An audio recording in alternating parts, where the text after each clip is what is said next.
it is very easy to get enamored into the nostalgia of it. The, some might say, oh, it's cool, it's different. Oh, wow, I can't believe we can actually still do this. And for somebody that's never experienced it before, it is really easy to get carried away. And I can tell you from experience, you will be a very poor person if you allow yourself to get taken away and just start grabbing up. But as I said, this channel isn't really for history buffs. Yeah, there is a place for history. That's why we're out here today. I don't want to say history buffs. I should say reenactors. This channel isn't for reenactors. That stage is done and gone. But, finding the things out here that are useful in a modern day situation, because, a lot of this stuff is not built to last. So, not built to last in the way that, we as preppers would buy things today. You're not going to need stoneware. I mean, it looks cool. It's a nice trinket for the house. It's a nice keepsake, maybe. We're not going to be sewing our own clothes anytime soon, I hope.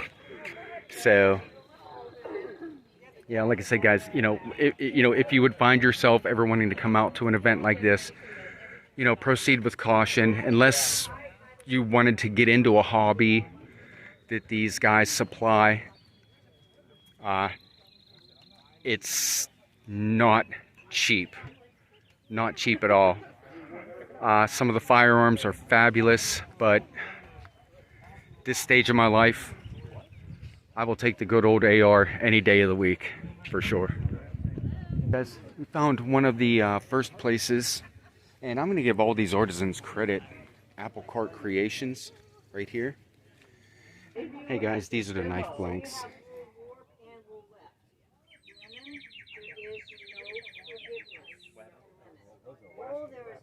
So, and then these are the finished product.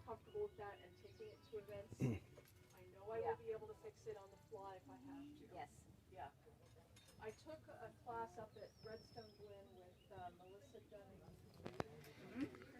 So as I was saying, if you get the blank and just a couple pieces of handle wood, you can do one for half the price if you're willing to put in the work. We hit on the first purchase of the day, and this was a large container of unfinished flint, just plain flint rocks. We managed to pick up 3 of them. I mean, $1 a piece. You can't beat that. That's going to be more flint than I'll ever use in my lifetime. This was done by Samson Historical Company. So, give them a check out. I'm sure they're online. And, I mean, that's a great deal. And it's a very useful item. Now, I know I bought 3 smaller pieces, but these are some of the other things that you're going to find here. Where are you going to find flintstones that big? And they're all sold by the piece.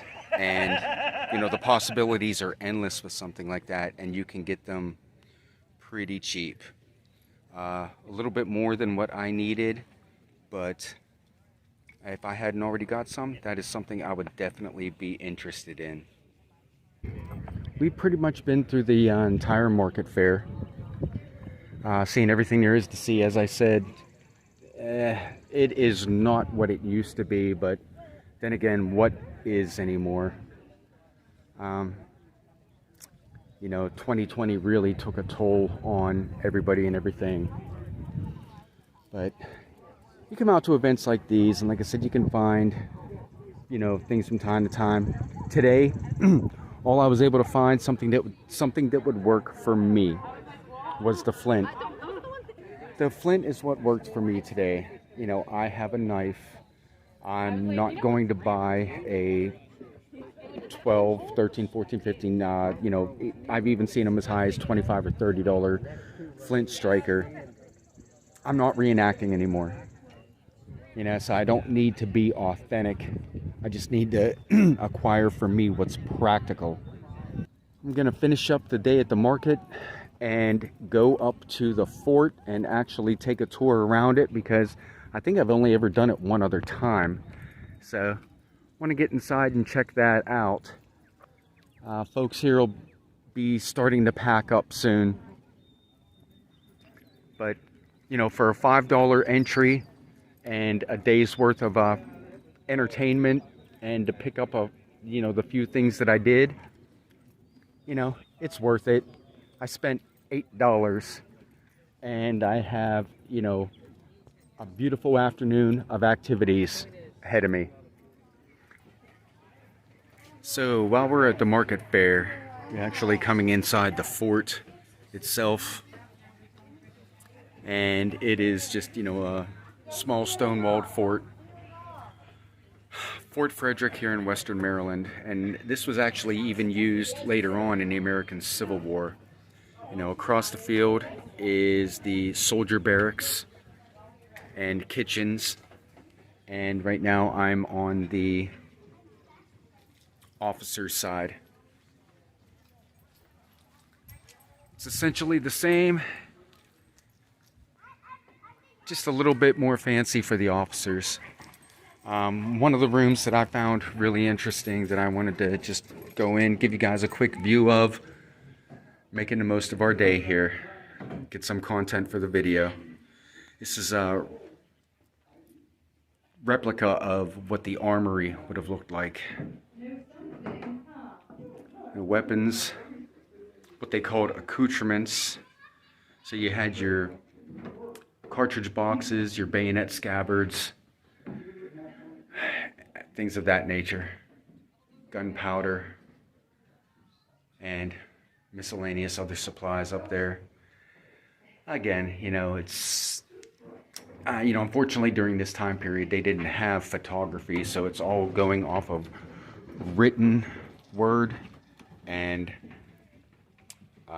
sketches.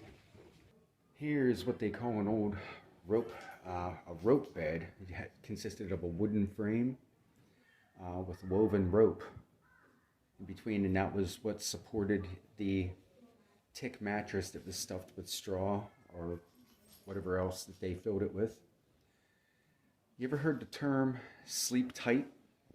It's because after a while the ropes got slack, and that knot there, you had to actually tighten up. See, that's all one continuous rope that's woven through. So every once in a while they would have to pull that taut again and tie off a new knot.